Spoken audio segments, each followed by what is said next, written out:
Okay, hello.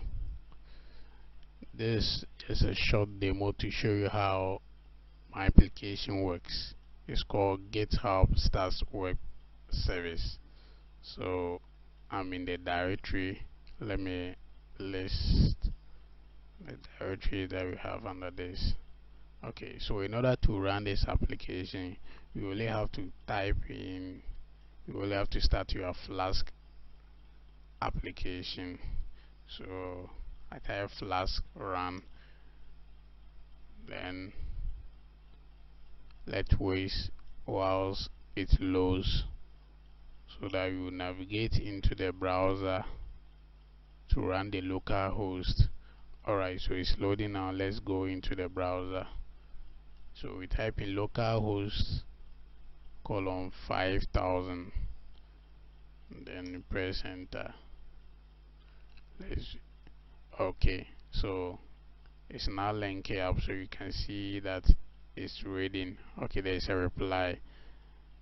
So now we have a box here where you can type in the GitHub username of any other person that you want to see information about.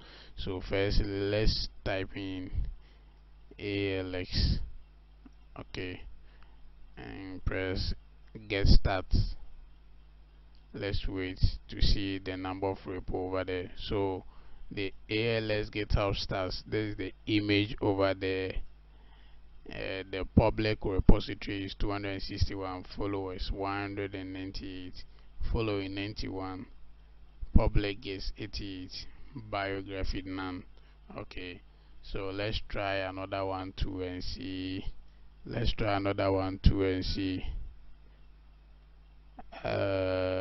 is my main repo. This is my GitHub username. So here's my image. Then I have 16 public repository, following two. I have none, biographies none. Let's use this. Okay, these are the very ones that I used when I was testing the application. That's why I'm still using them. So this person has a biography from oil and gas software engineering. That's fine. Let me use my email as a GitHub username and search whether I'll get some information about it. So get started.